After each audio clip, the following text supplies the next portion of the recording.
Let's go, baby. Good session, everyone. That was mega. Lando Norris has just uncovered new internal evidence about Oscar Piastri's McLaren after Qatar qualifying, and the questions it raises are massive for the World Championship.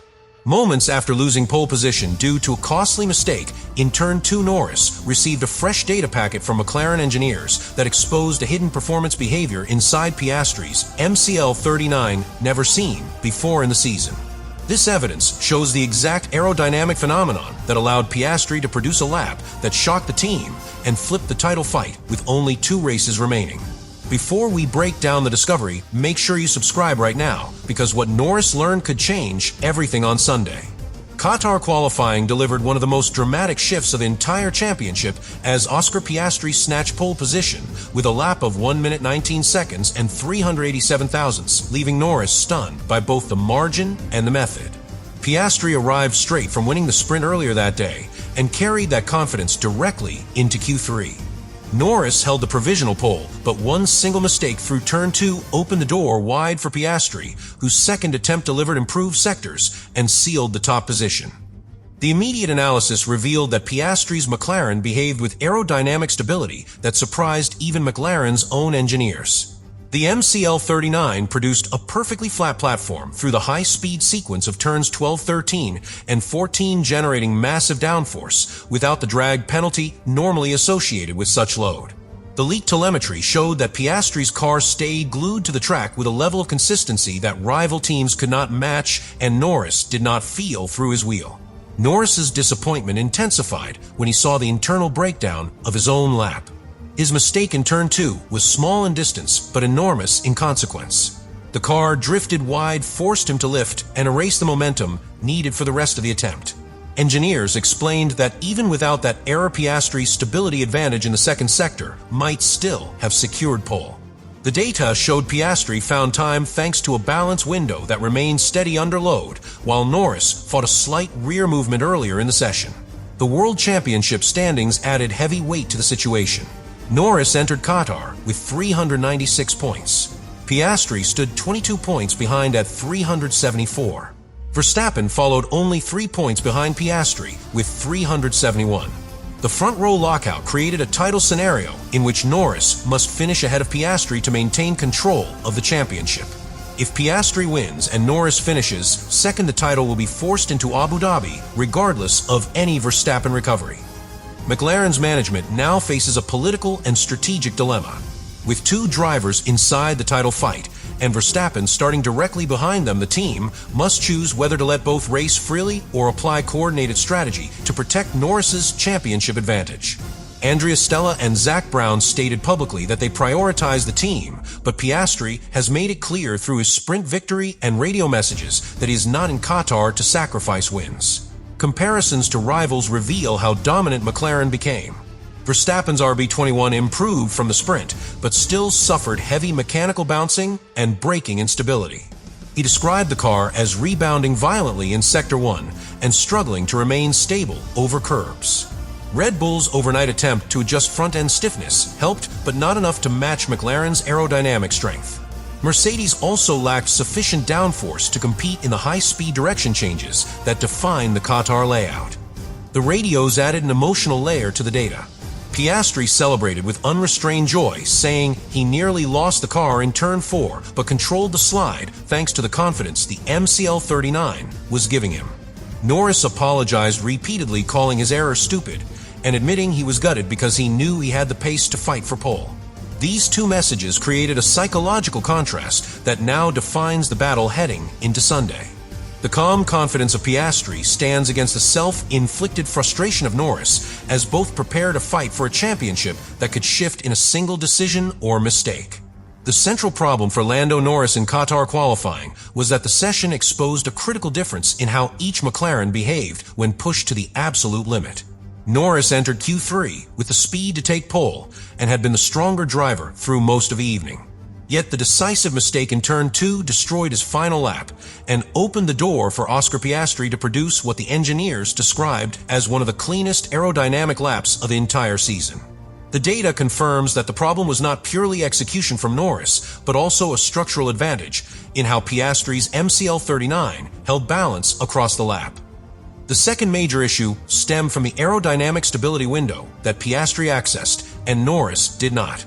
The telemetry reveals that Piastri's car delivered a perfectly flat and predictable aerodynamic platform through the long, high-speed corners. This allowed him to carry more minimum speed while maintaining confidence in the rear axle. Norris did not have the same stability indicators through the session. His MCL39 displayed a slight rear movement that required micro-corrections. These small steering inputs do not appear dramatic on camera, but they cumulatively harm the aerodynamic flow and reduce the total downforce a driver can rely on at peak speed. The third problem emerged from the way tire temperature interacted with each car. Piastri executed a flawless outlap with an ideal temperature spread across all 4 tires. This allowed him to attack turn 1 with maximum grip. Norris, by contrast, had a slightly less efficient warm-up, which meant his front tires lacked the same precision when he initiated his final lap. The difference was not enough to ruin the lap by itself, but once combined with the turn 2 mistake, it erased any chance of matching Piastri's rhythm. The engineers now understand that tire preparation was one of the hidden contributors to the final qualifying order.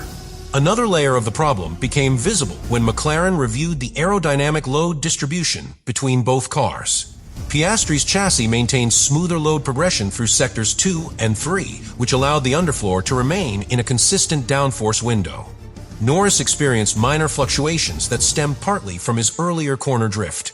These fluctuations break airflow coherence and force the underfloor to recalibrate its load. This tiny aerodynamic disturbance costs tenths of a second in a circuit where every corner connects to the next through momentum. It is here where the qualifying fight turns sharply in Piastri's favor.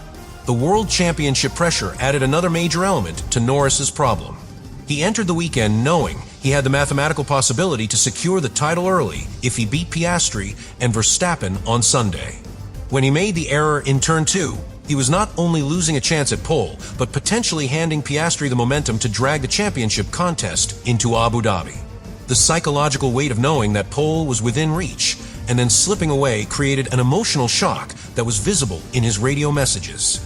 Norris understood the cost was not limited to qualifying alone. The comparison to rivals amplified the pressure further.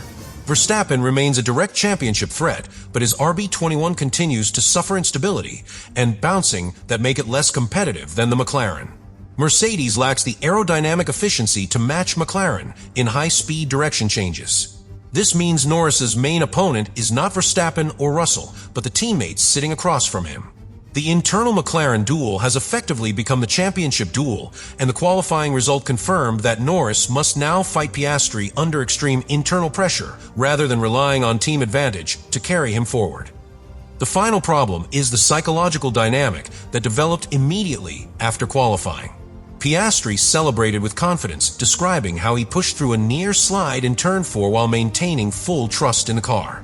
Norris, meanwhile, openly criticized himself and repeated the word stupid when describing the turn 2 mistake. That emotional contrast reveals the deeper issue. Piastri now enters the race with total belief in his machinery, while Norris enters it knowing he delivered the mistake that allowed his teammate to seize control. In a weekend with championship consequences, this internal imbalance becomes as damaging as the technical gap itself. McLaren's engineering team stepped into the Qatar qualifying debrief facing one of their most demanding sessions of the season because the data revealed that the MCL39 operated in 2 distinctly different performance windows. Oscar Piastri's car delivered an aerodynamic profile that aligned perfectly with the projected simulations, while Lando Norris's car drifted outside the expected balance limits at key moments. The engineers immediately recognized that this divergence required a detailed forensic breakdown. They needed to identify whether the difference stemmed from setup variation, driving input, tire treatment, or micro-mechanical factors that only appear under peak load. The first engineering concern came from the aerodynamic platform behavior of Piastri's lap. His chassis maintained a stable ride height through the long high-speed corners where the MCL39 produces the bulk of its downforce. The internal data showed a constant aerodynamic map with minimal platform oscillation. This stability allowed the underfloor to operate at sustained efficiency, providing predictable rotation and traction. Engineers understood that reproducing this behavior in race conditions would require precise management of tire temperature, braking stabilization, and mechanical stiffness. Any deviation risked shifting the center of pressure and destabilizing the car. The second engineering challenge centered on Norris's instability traces. His minor drift in Turn 2 created a chain reaction that affected the aerodynamic balance for the remainder of the lap. The engineers saw from the telemetry that this movement forced small corrective steering inputs which disrupted airflow across the front wing and underfloor. Even though the corrections were minimal, they altered the aerodynamic load long enough to weaken the platform through the next corners. The engineering team therefore had to determine whether this drift was purely driver-induced or whether Norris's car had fallen out of its ideal mechanical stiffness window earlier in the session. Tire behavior created a third engineering pressure point. Piastri's outlap sequence produced an almost ideal thermal curve across all 4 tires, allowing the compound to reach its optimal grip range precisely at the start of the push lap.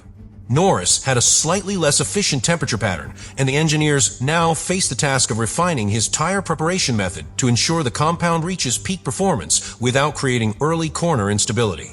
This becomes especially important for the race start, where tire temperature determines initial grip, braking stability, and the confidence to attack into Turn 1. Another engineering concern involved how each chassis handled high lateral load. Piastri's car maintained mechanical composure in turns 12, 13, and 14 with a controlled vertical stiffness response. This allowed the aerodynamic surfaces to work together without the platform dipping or rising unpredictably. Norris's traces showed marginally less vertical consistency, which can be caused by subtle differences in damper behavior or suspension preload. The engineers must verify whether the variation emerged naturally from driving style or reflected a deeper setup misalignment. In a title deciding weekend, even microscopic differences become critical.